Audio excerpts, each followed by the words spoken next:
Soal, kalau begitu bagaimanakah tandanya bahwa sholat kita telah diterima oleh Allah? Jawab, tanda bahwa sholat kita telah diterima oleh Allah adalah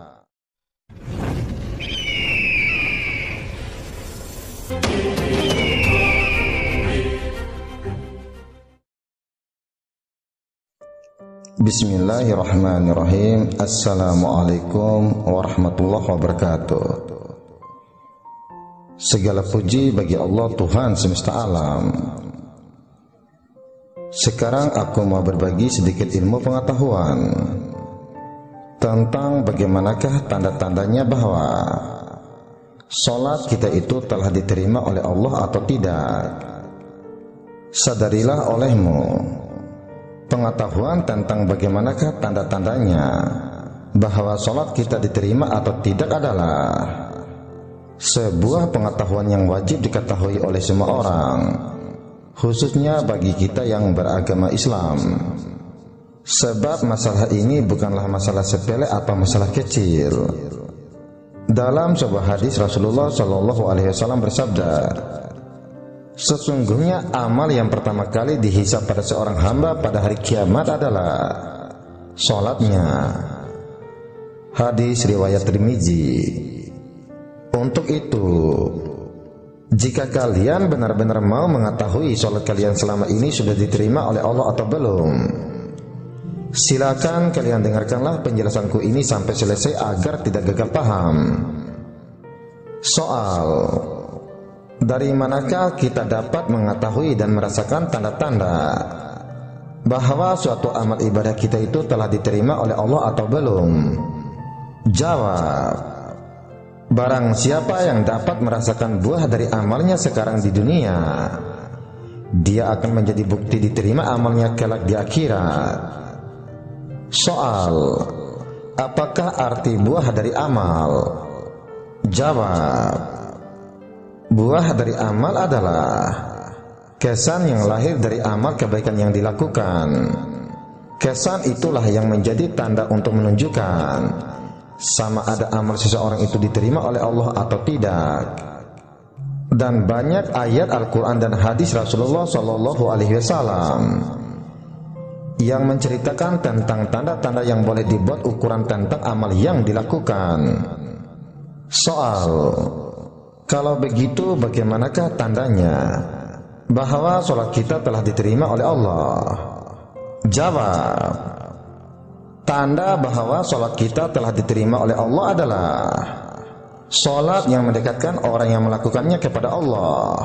Dan tandanya adalah orang itu dilindungi dari terjerumus melakukan perbuatan keji dan mungkar. Sedangkan tanda-tanda sholat yang tidak diterima oleh Allah adalah, Al-Hasan berkata bahwa Nabi Muhammad SAW bersabda, barang siapa yang melaksanakan sholat, lantas sholat tersebut tidak mencegah dari perbuatan keji dan mungkar, maka dia hanya akan semakin menjauh dari Allah. Hadis riwayat At-Tabrani. Sejalan dengan firman Allah yang artinya, sesungguhnya sholat itu mencegah dari perbuatan-perbuatan keji dan mungkar. Quran Surat Al-Ankabut ayat 45.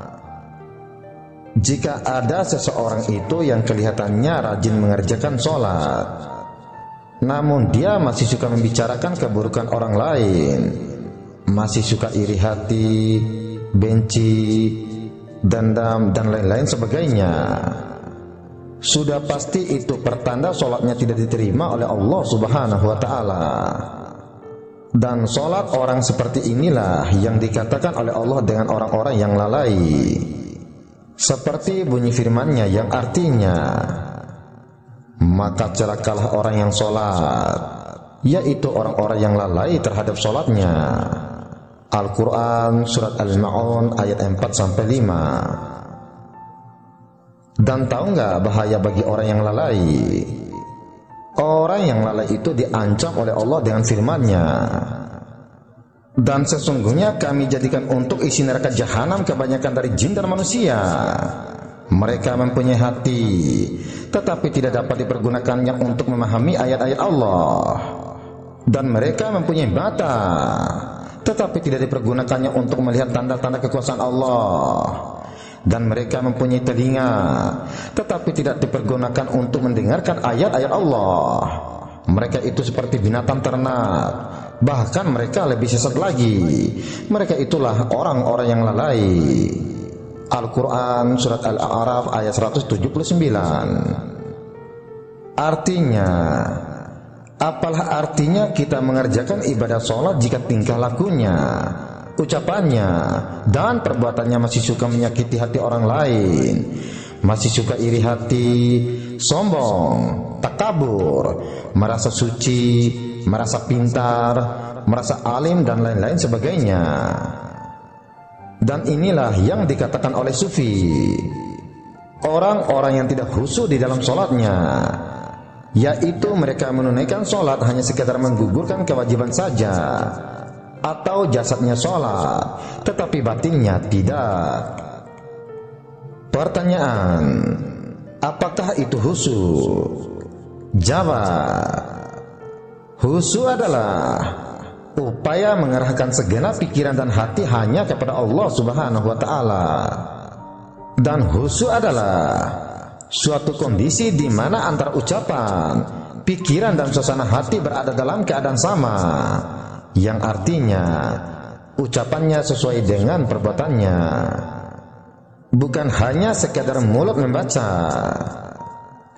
inna sholati wa nusuki wa mahyaya wa mamati lillahi rabbil alamin, atau sesungguhnya solatku, ibadahku, hidupku, dan matiku hanyalah untuk Allah Subhanahu wa Ta'ala. Namun setelah di luar solat, hatinya, pikirannya, perbuatannya masih mengarahkan kepada sesuatu selain daripada Allah Subhanahu wa Ta'ala.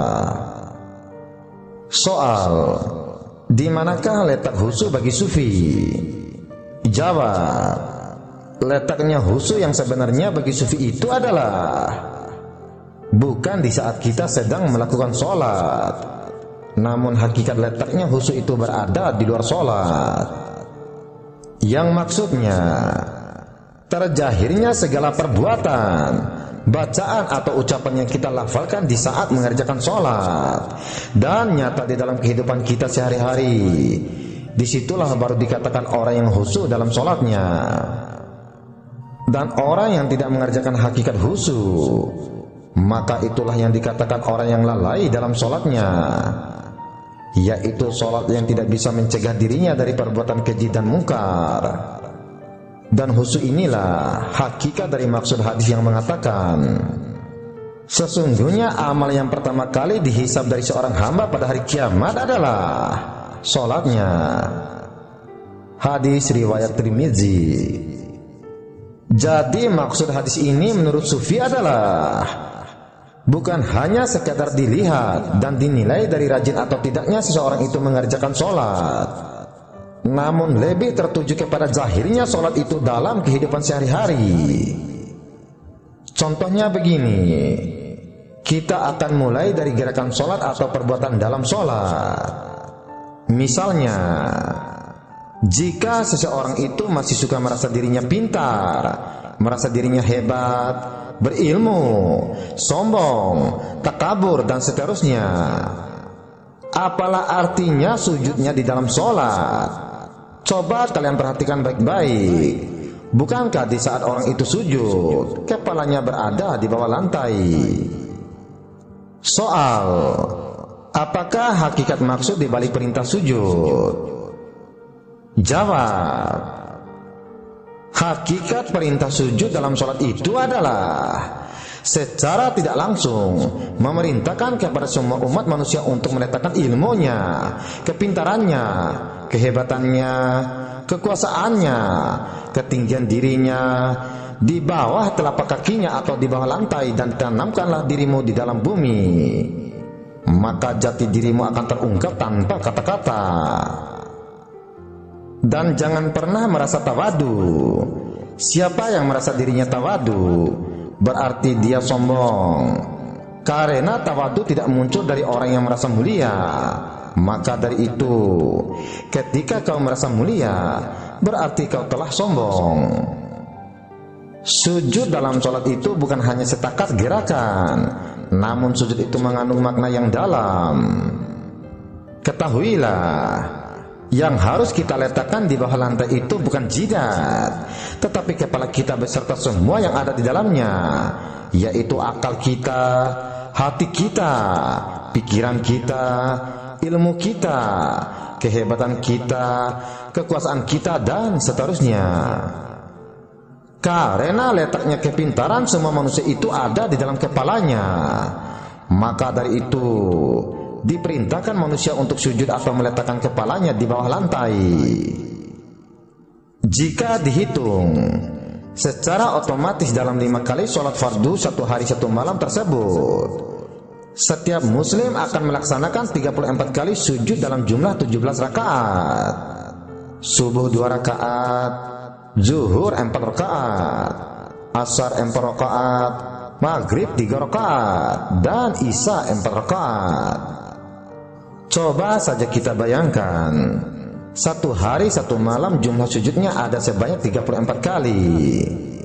Namun sifat kesombongannya, keangkuhannya, merasa dirinya berilmu, merasa dirinya alim, dan seterusnya, masih tidak bisa dilepaskan dan ditinggalkan atau dihilangkan dalam dirinya. Inilah salah satu bentuk hati yang difirmankan oleh Allah yang artinya, hatimu menjadi keras seperti batu, bahkan lebih keras lagi. Al-Quran Surat Al-Baqarah ayat 74. Banyak sujud bukan menjadikan hatinya lunak atau lembut, justru menjadikan hatinya sekeras batu. Sungguh mata hatinya telah tertutup, sehingga tidak sadar dan tidak bisa melihat di saat dia sujud.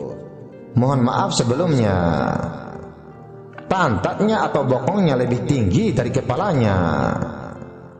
Artinya, bila engkau sombong, takabur, merasa dirinya berilmu, dan merasa lebih tahu dari orang lain, merasa lebih suci dari orang lain, dan sebagainya, itu tandanya sebuah kekotoran dalam dirimu. Jadi kesimpulannya adalah, tanda bahwa sholat kita diterima oleh Allah adalah apabila diri kita telah dijauhkan dari perbuatan keji dan mungkar.